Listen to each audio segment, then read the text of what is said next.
उदयपुर के Rabindranath Tagore medical college के PG hostel में डॉक्टर रवि शर्मा की मौत के मामले में नया पेच आ गया। जयपुर में हुए पोस्टमार्टम की रिपोर्ट में डॉक्टर की मौत करंट के झटके से सिर में चोट लगने से होना सामने आई है।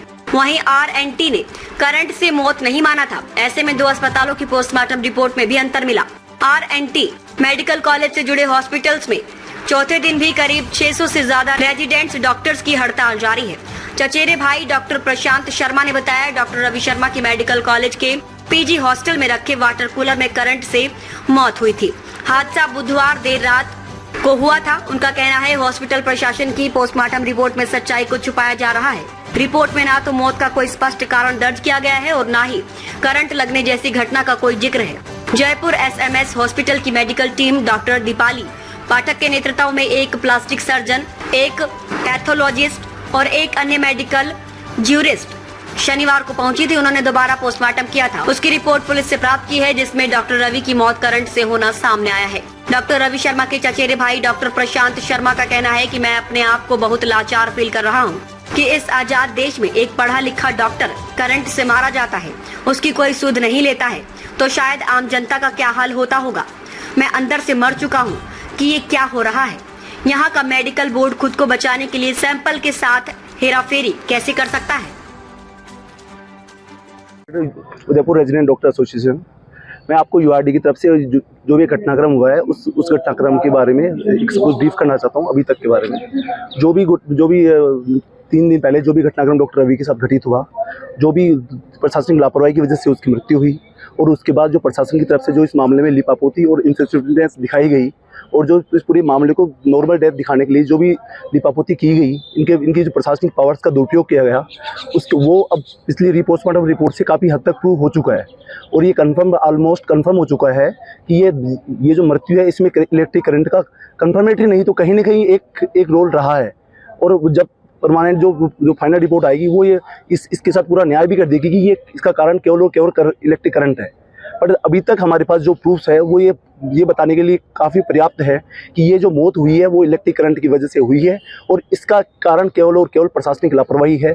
और उसके बाद जो इनसेंसिटिवनेस इन लोगों ने दिखाई है, जो अमानवीयता इन लोगों ने दिखाई है और इस घटना में दोषियों को बचाने के लिए जो कृत्य इन लोगों ने किए हैं उनके खिलाफ पूरा URDA बहुत दृढ़ता के साथ खड़ा है। और हमारी जो स्ट्राइक है, जो हमारा सामूहिक कार्य बहिष्कार है संपूर्ण सेवाओं का, वो निरंतर जारी है। और बाकी स्टेट RDS से हमारी बात कंप्लीट हो चुकी है। 3 जो अजमेर, बीकानेर तथा कोटा के अंदर ऑलरेडी 2 घंटे का पेन डाउन आज भी हुआ है। उसमें जो पोस्टमार्टम रिपोर्ट RNT के बोर्ड ने किया है और जो पोस्टमार्टम रिपोर्ट SMS के बोर्ड ने दी है, उन दोनों में जो डिफरेंस है मैं आपको बताना चाहता हूं। उस रिपोर्ट में खाली रगड़ के निशान बताए गए हैं, जो कि इस रिपोर्ट के अंदर इलेक्ट्रिकल इंजरीज बताई गई है जो कि काले नेचर की है। उस रिपोर्ट के अंदर कहीं पे भी मेंशन नहीं है कि बिजली के झटके से गिरने से सिर में चोट आई है।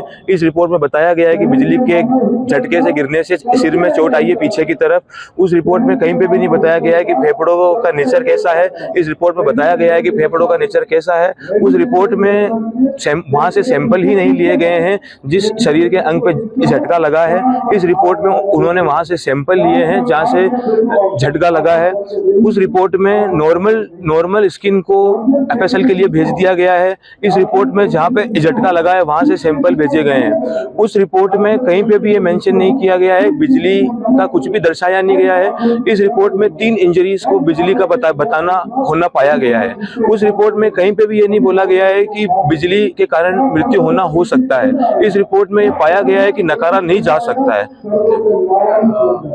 आपको कौन सी रिपोर्ट पे विश्वास? मेरे को जो कल SMS की टीम ने रिपोर्ट दी है, मेरे को उस पर पूर्णतया विश्वास है कि वो रिपोर्ट पूर्णतया सही है और बाकी FSL के सैंपल आने के बाद में वो डेफिनेटली इलेक्ट्रिकल इंजरी ही पाई जाएगी।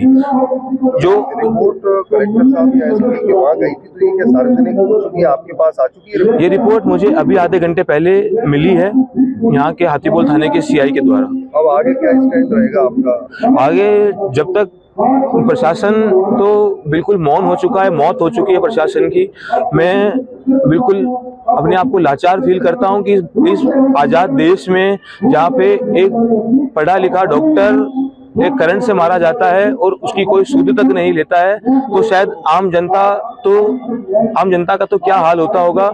मुझे आज ये यकीन हुआ है, मैं विश्वास दिलाता हूँ कि मेरे कटु अंदर से मर चुका हूँ कि ये हो क्या रहा है। मुझे लगा शायद कि यहाँ का बोर्ड अगर इतना ही लिख देता कि बिजली के करंट लगने से मृत्यु हो सकती है या होना पाया जाता है, तो इसमें कोई दो राय नहीं था। पर यहाँ के प्रशासन ने अपने आप को बचाने के लिए ये चीज़ कभी भी इसमें नहीं लिखी। इस रिपोर्ट में सैंपल्स के साथ बहुत बड़ी हेराफेरी हुई है। इसकी निष्पक्ष न्यायिक जांच होनी चाहिए। मैं इस सरकार से गुजारिश करता हूँ। रिपोर्ट आने तक क्या हड़ताल रोकने पर विचार चल रहा है या कंटिन्यू रखी जाएगी?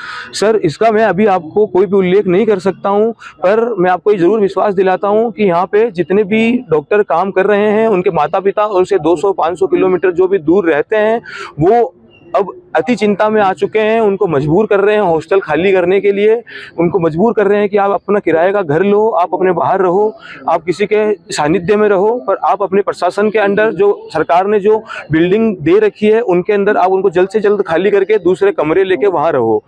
प्रिंसिपल साहब हों, कलेक्टर साहब हों, किसी को इस चीज़ की कोई वो नहीं है कि एक माँ ने अपना बेटा खो दिया है, एक दो छोटी बच्चियों ने अपना पिता खो दिया है, एक भाई ने अपना भाई खो दिया है, एक पूरे परिवार का सर्वनाश हो चुका है।